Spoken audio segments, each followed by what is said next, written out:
Hello friends, welcome to my channel. आज के इस वीडियो में हम मोटर के करंट को डीसीएस में कैसे डिस्प्ले करते हैं इसके बारे में जानेंगे। यहाँ पर सिग्नल जो है एमसीसी पैनल से डीसीएस स्क्रीन तक कैसे ट्रेवल करता है इसको हम देखेंगे। यहाँ पर सबसे पहले आप सर्किट डायग्राम देख लीजिए। इसके लिए मैंने 45 किलोवाट का, जिसका फुल लोड करंट 90 एम्पियर है, एक इंडक्शन मोटर 3 फेज़ लिया है। इसको मैंने डायरेक्ट ऑनलाइन स्टार्टर से कनेक्ट किया है। वैसे 45 किलोवाट मोटर के लिए हमको स्टार डेल्टा स्टार्टर लेना चाहिए, लेकिन यहाँ मैंने समझाने के लिए डायरेक्ट ऑनलाइन स्टार्टर लिया है। तो ये आर वाई बी और न्यूट्रल, 3 फेज़ और न्यूट्रल है। और यहाँ पर एमसीसीबी या एमपीसीबी हम ले सकते हैं। उसके बाद कॉन्टैक्टर है, मेन कॉन्टैक्टर, फिर ओवरलोड रिले है और 3 फेज़ कनेक्शन मोटर में हुआ है। यहाँ पर हमने एक करंट ट्रांसफार्मर लिया है 100/5 रेशो का, जिसका सेकेंडरी वायर टर्मिनल ब्लॉक में कनेक्ट है। एमसीसी पैनल के टर्मिनल ब्लॉक में ये कनेक्शन हुआ है। और या इसका एक वायर हम एमीटर में देते हैं और एमीटर से निकल के ये करंट ट्रांसमीटर के इनपुट में आएगा। और करंट ट्रांसमीटर का दूसरा जो वायर है इनपुट का, वो यहाँ से सीरीज़ होकर वापस करंट ट्रांसफार्मर में चला जाएगा।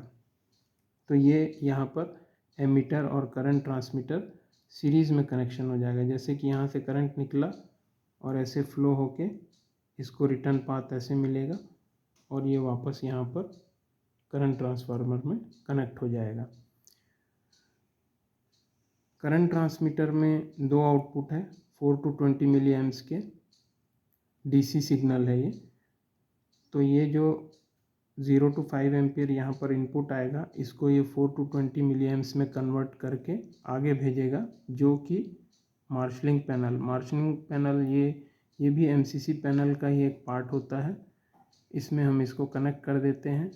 वहाँ से ये डीसीएस पैनल के टर्मिनल ब्लॉक में जाता है 2 वायर, और फिर डीसीएस पैनल में ही एनालॉग कार्ड होता है, एनालॉग कार्ड या एआई कार्ड उसको बोलते हैं, उसमें ये कनेक्ट हो जाता है।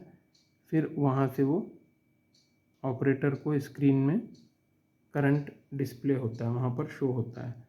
और करंट ट्रांसमीटर को हम न्यूट्रल और फेज़ दे देते हैं 230 वोल्ट सप्लाई इसको ऑन करने के लिए। अब आइए समझते हैं इसका वर्किंग प्रिंसिपल। जैसा कि हम जानते हैं कि कोई भी मोटर जब ऑपरेशन में आती है, जब स्टार्ट होती है, तो वो करंट सर्किट से करंट ड्रॉ करती है, जो करंट वो लेती है वो बहुत हाई होता है, जिसको हम डायरेक्ट डीसीएस पैनल में नहीं दे सकते हैं। इसीलिए हम यहाँ पर ये अरेंजमेंट करते हैं। एक हम करंट ट्रांसफार्मर लगाते हैं जो कि स्टेप डाउन ट्रांसफार्मर है। ये क्या करता है, इसका रेशो 100/5 है। 100/5 हम इसलिए लिए हैं क्योंकि 90 एम्पियर फुल लोड करंट है मोटर का, तो हम इससे ज़्यादा इसको लेंगे प्राइमरी करंट को। तो ये हमने 100 लिया है, प्राइमरी 100, सेकेंडरी 5 एम्पियर। अगर सर्किट में 100 एम्पियर करंट फ्लो होता है तो इसके सेकेंडरी वायर में यहाँ पर जब आप चेक करोगे तो यहाँ पर आपको 5 एम्पियर करंट दिखेगा। इसको चेक करने के लिए आपको एक छोटा रेंज का, स्मॉल रेंज का 2, 5, 10 एम्पियर वाला टोंग टेस्टर यूज़ करना पड़ेगा। यहाँ पर आप उसको चेक कर सकते हैं।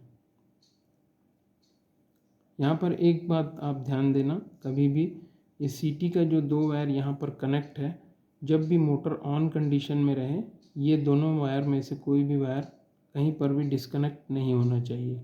अगर ये डिस्कनेक्ट होता है तो ये सीटी ब्लास्ट हो जाता है गर्म होके, क्योंकि इसका जो इंसुलेशन है वो फेल हो जाता है, तो सीटी ब्लास्ट होता है। ये बहुत डेंजर है, तो इस बात का आप ध्यान दीजिए। कभी भी ये जो वायर है ये ओपन नहीं होना चाहिए। इसका मैं डिटेल वीडियो बना दूंगा कि सीटी क्यों ब्लास्ट होता है, उसमें आप जान जाएंगे।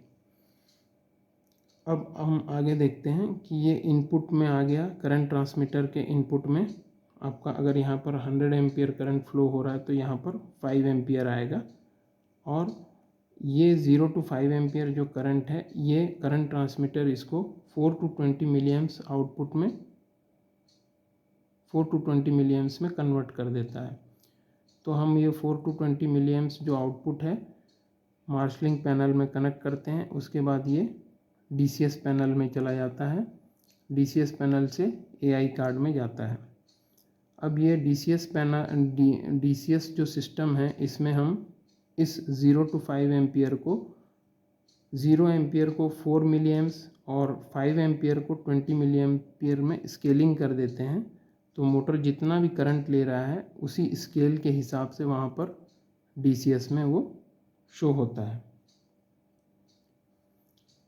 और हम DCS पैनल में करंट मोटर ट्रिप भी दिखा सकते हैं कि मोटर ट्रिप इंडिकेशन भी दिखा सकते हैं, और मोटर अगर ज़्यादा करंट ले रहा है तो उसका अलार्म भी शो कर सकते हैं।